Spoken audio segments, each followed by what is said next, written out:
Hey, it's Diego Viteri. Welcome to a new video, Viteri Boxing. Today I want to talk about the fight of Ryan Garcia and Devin Haney. Today I'm going to be focusing on Devin Haney's mistakes.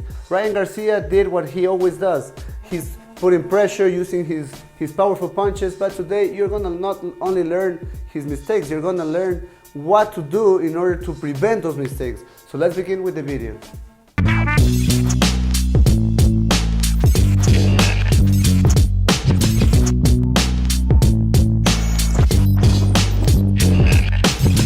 As we all know, Ryan Garcia has terrific power in both hands, specifically in his lead hook. In his lead hook, that's his most terrifying weapon.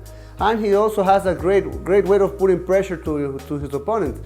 That could also be his negative thing, but mostly is his strength.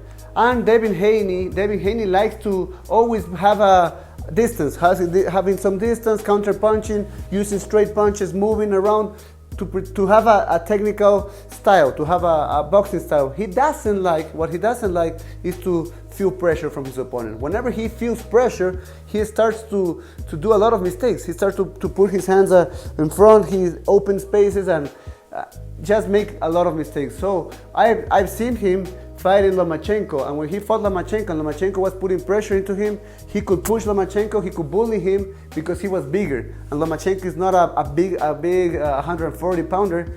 I saw him against Prograis, of course, but against him, he used a lot of distance. It was a fight without a lot of pressure. Even in Gervonta Davis and Devin Haney's sparring, I can see that Devin Haney is not comfortable whenever he feels a lot of pressure. He's not comfortable. So he had to train a lot in order to prevent that pressure. Even we know that Ryan Garcia is gonna want that. So let's see what are the mistakes that he had and how he can prevent it. One of the most misused weapons and also not well used is clinch. Clinch is the best way in order for you to come back in a way you feel comfortable. So whenever Devin Haney felt uncomfortable against the ropes, he was trying to grab a clinch to Ryan Garcia, but he was not doing it correctly. He was trying to grab his arm. Whenever he tried to grab his arm and he didn't put his arm underneath his lower back, he can create space and keep punching him. As you can see, here you should always put the hand behind your lower back and push your opponent, because that way it's impossible for him to punch. You can see this in Gervonta Davis against Ryan Garcia. When Gervonta Davis grabbed the clinch, he was pushing Garcia back because he knows how to do the clinch. He knows that he has to control his hip. If he doesn't have his space, he can't create. And if he's walking backwards, it's impossible to create power. So that's the correct way. And we can see another mistake from Devin Haney. He grabbed the clinch or tried to grab the clinch, and whenever you're in a clinch, always try to hide your head, to keep your head as close to your opponent as possible. And Devin Haney just took his head out of the position and catch two punches that knocked him down. So always try to neutralize completely his lower back and push him in order for him not to punch you back. If you know that your opponent is a hard puncher, is a powerful puncher, you should always avoid staying in the same line. That was also one of the mistakes. Whenever he retreated, he was walking backwards in a straight line, or he was staying in the same position in a straight line. What he needed to do was to move laterally, always moving laterally. Whenever you move laterally, remember, you break the line. Always Ryan Garcia has the most powerful, the maximum power when he's in the same line. Here, he has the most power. If he moves, it's impossible for Ryan Garcia to catch him. Ryan Garcia will have to be readjusting his position in order to punch. So the best way was Devin Haney to put both arms up and moving completely laterally. And here I have an example. Here is Landy Lara, the Cuban fighter, against Canelo Alvarez. We know that Canelo Alvarez has terrific punching power and he likes to put pressure. What Landy Lara did was moving around, taking away the line of attack, away his position, away his base, and moving with the high guard. And whenever he could, he threw his straight punches.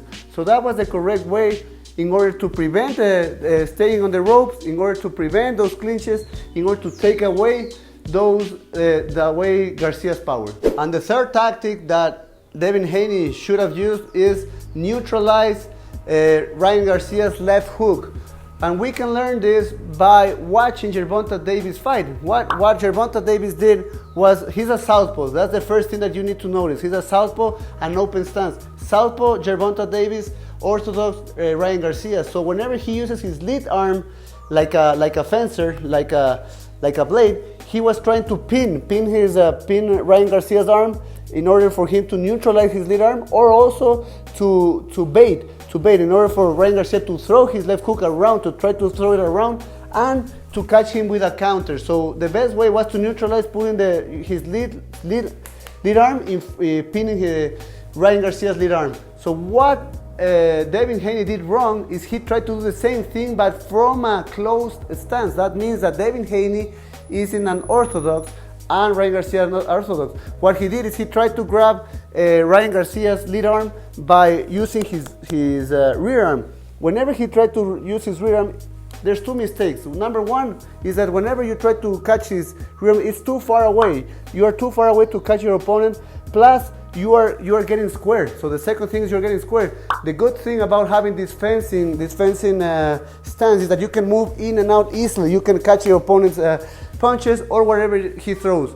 But whenever you are doing this, you are completely squared. You're completely squared, completely open for a hook. And that's what happened. Basically, he was trying to catch Ryan Garcia without the correct position, and that's why he got caught with that left hook. And last but more important is the lack of counter punching from Devin Haney. As we know, Ryan Garcia is a terrific pressure puncher. He likes to throw a lot of punches, but he also leaves his he opens spaces. He leaves his hands down, so it will be a perfect way or a perfect time for him to counter punch. We have Gervonta Davis, for example, when he was with Rolly Romero, he was against the ropes. He was just catching punches and throwing one punch.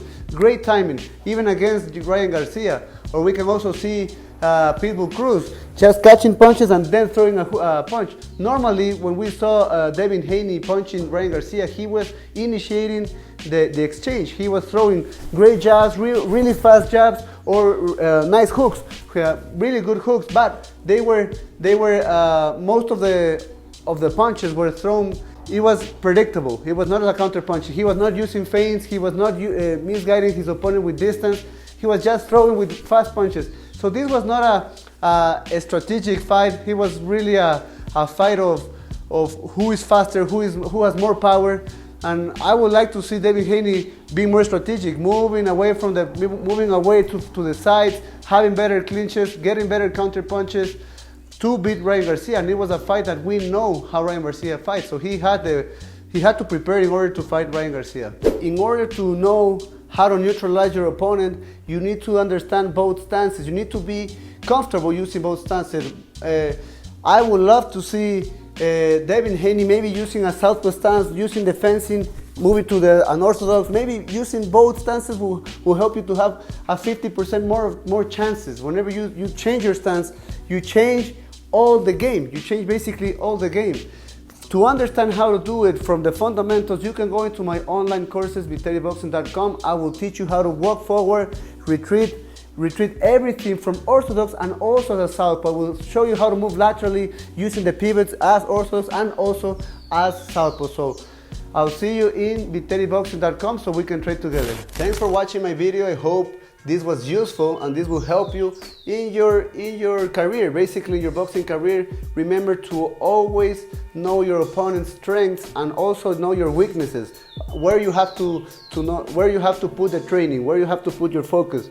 That's the way you should be always aiming for your training, to know your weaknesses and to make them strengths, to always have the least amount of weaknesses and always working on them to improve. So remember, I'll see you in vitaliboxing.com. We can train together and you can get your boxing level in a different one. You can be completely a different fighter.